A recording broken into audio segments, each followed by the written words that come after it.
প্রিয় দর্শক দেখেন, একটি মর্মান্তিক দুঃখজনক ঘটনা। একটি কভার ভ্যান সজোরে ধাক্কা দিয়ে এই খোলা ট্রাক চাউলের গাড়িতে যদি জোরে ধাক্কা দেওয়ার কারণে গাড়িটি উল্টিয়ে একদম নিচে পড়ে গেছে। আর এই ঘটনায় এই গাড়িতে থাকা, আপনারা দেখেন, এই হচ্ছে চাউল বুঝাই ট্রাক ছিল, আর এটা কভার ভ্যান।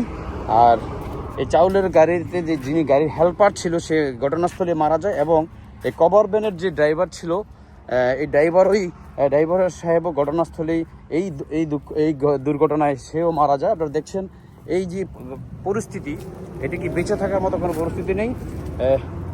আপনারা দেখতে পাচ্ছেন এটি দুঃখজনক ঘটনা এবং মারাত্মক ঘটনা, আপনারা দেখেন। আর এই পরিস্থিতিটি ঘটেছে ঢাকা চট্টগ্রাম মহাসড়কের।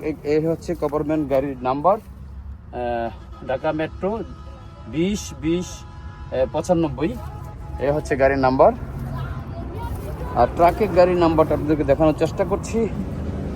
এই হচ্ছে ঢাকা মেট্রো 1870-81 গাড়ির নাম্বার, ঢাকা মেট্রো ট। তো প্রিয় দর্শক, আপনারা দেখতে পাচ্ছেন একটু উল্টি আছে গাড়িটি। আর যেখান থেকে ভিডিওটি দেখছেন আপনারা জনস্বার্থে শেয়ার করে দিবেন।